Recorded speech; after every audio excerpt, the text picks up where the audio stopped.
So we did record the meditation. I'm so happy about that. We are going to visit chapter 6 again. I think it's chapter 6. Let me see.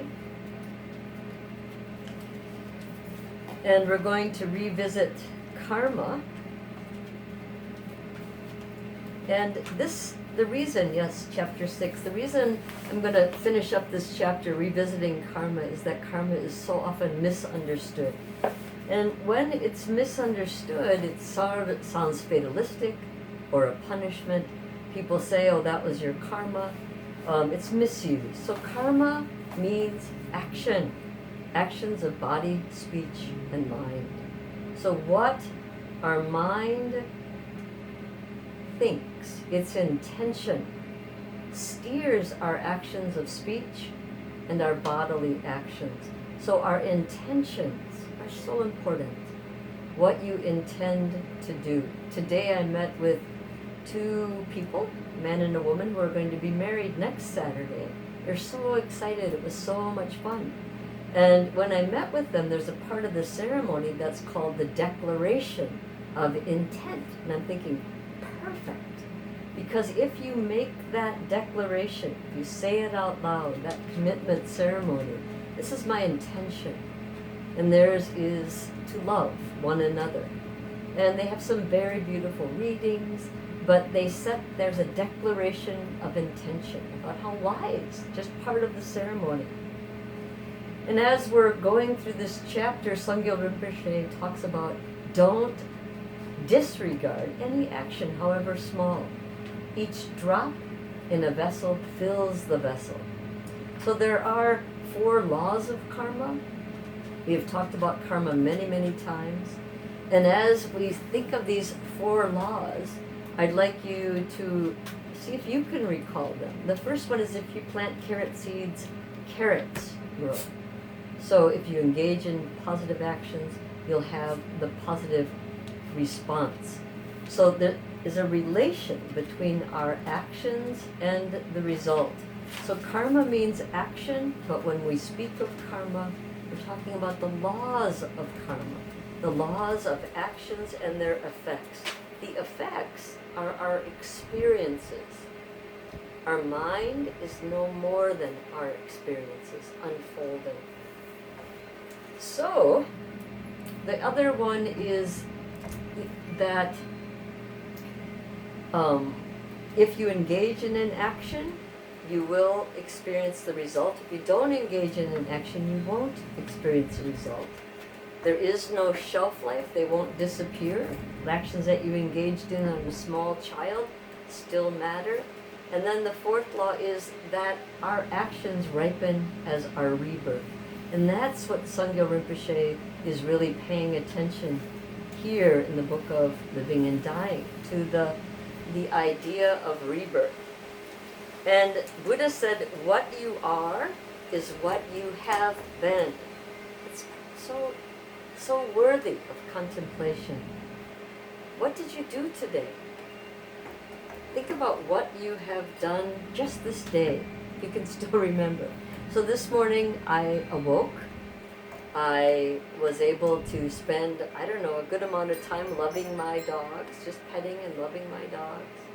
I got up and I was able to get dressed and move on, took my van and drove it into White Salmon, where I met with these 2 really lovely young people who are going to get married. We laughed. I got up, we were going to order some coffee, and I tried to pay, and the groom wouldn't let me, but I took my $9 and I put it in the tip jar, so he laughed, and it's like a win-win situation. And these types of actions, their fruition will ripen as a positive result. Drove back, I was able to harvest a lot of plums. I did it with joy. I'm sitting here studying the Book of Living and Dying, trying to make a video. So far, this is the 2nd attempt. I'm not frustrated yet. So just look back on your actions. So Sangyo Rinpoche went in to talk about the good heart on page 97. And the good heart is that intention. That intention followed by kind-hearted actions of our speech and of our body.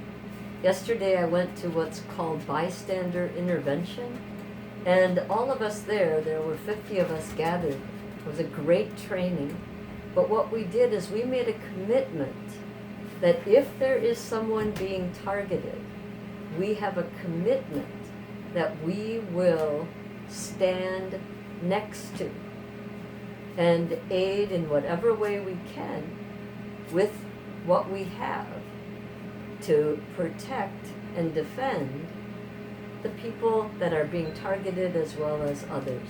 So we made a commitment, and we learned how we can do that safely. And we learned how we could do that creatively, and how we could distract the perpetrator, or how we could direct the perpetrator, or how we could dissolve the sort of negative action. And the very first thing we learned was when there is a tension, when someone's being targeted and we have that reaction, that response, take a deep breath. I giggled, but as we went on with the training, we had these, we would reenact events, and it was hard to sit through them. And after we went through the reenactments, he'd say, okay, how many of you remember to breathe? And I was one of the people that remembered, but I train every day. And everybody was like, oh yeah, breathe. It's so difficult to learn how to take a deep breath, to stay centered, paying attention to the bodily responses, so you know not to act when you are elevated, when your actions are elevated to the point where you may actually add tension or may add inflated view. So it's very important. So this good heart, and there's the story about the woman, the beggar woman, who had nothing but wanted to offer. She begged and got a small coin. She was able to turn that coin into oil for a lamp. She was able to make a lamp offering to the Buddha. And her intention was, I have nothing to offer but this tiny lamp. But through this offering in the future, may I be blessed with the lamp of wisdom. May I free all beings from their darkness. May I purify all their obscurations and lead them to enlightenment. Her motivation was perfect. Her understanding perfect. Buddha's disciple, when going to collect the lamps, noticed there was still one lamp lit, tried to extinguish it with many different means. And the Buddha saw this and explained to the disciple that this lamp had been offered with perfect intention. There is no way to extinguish that perfect action. And the woman, the Buddha told in the future, was able to say that, predict, prophecy, that in the future this woman would become a perfect Buddha, and her name would be Light of the Lamp. So if our motivation is good, there's nothing that anyone can do to harm or to reduce the result of that action. So think about that. Think about how the laws of karma are inevitable. They're infallible. So that might make you think about your negative actions, but also think of your positive actions. So if you believe in the law of karma, and I want you to consider believing it, if you believe in it, you can understand that there will always be an ultimate justice. And I think we can rest assured by that we don't have to try to bring about justice. What we need to do is to pay attention to our actions. How can we act in ways that will benefit others, and to develop that good heart? Actions matter, all actions. And then I love it that Sangyo Rinpoche talked about how we have the ability to create our life and to create the life around us. That is so, so important. As everything is impermanent, as everything is fluid, ever-changing, And as everything is interconnected, we have the ability to steer, to change the future.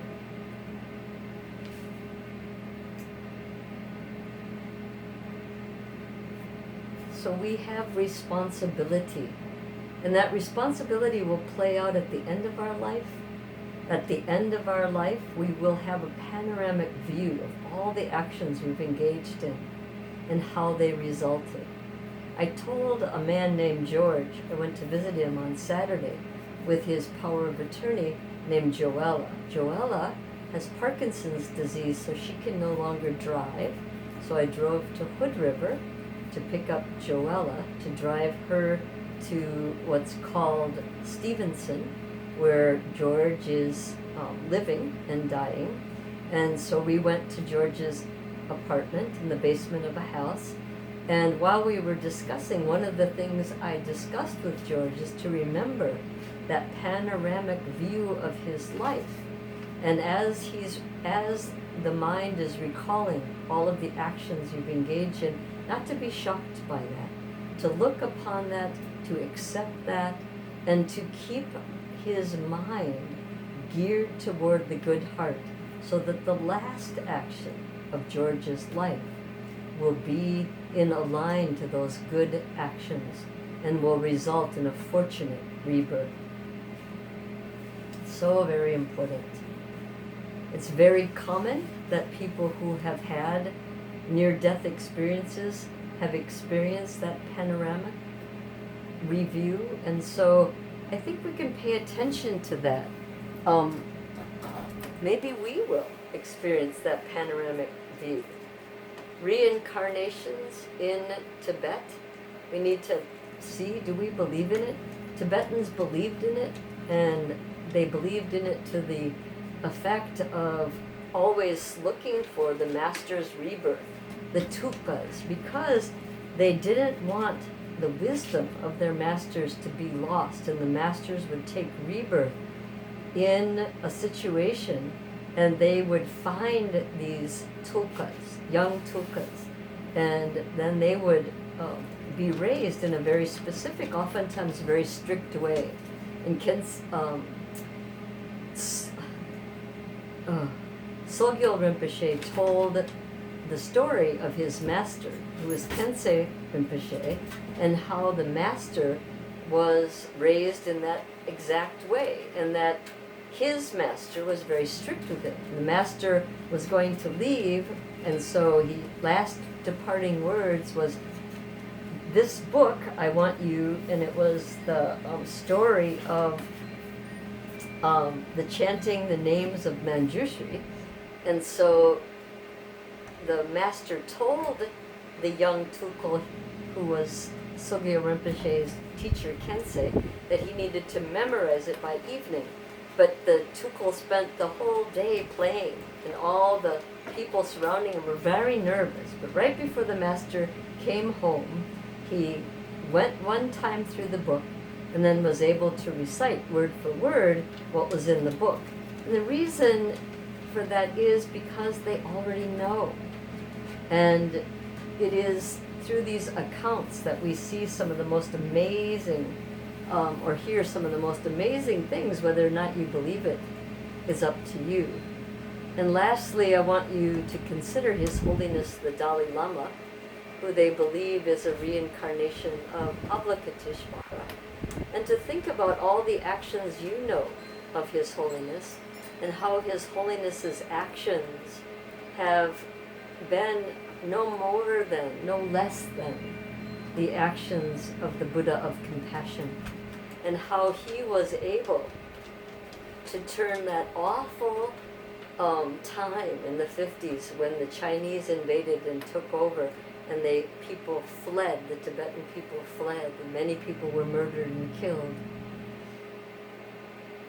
He was able to turn that into the richness of Dharma ripening in the West, and how we are the benefactors of the actions of the Tukul, His Holiness the Dalai Lama. So please consider As you finish up chapter 6, we'll move into chapter 7 next week.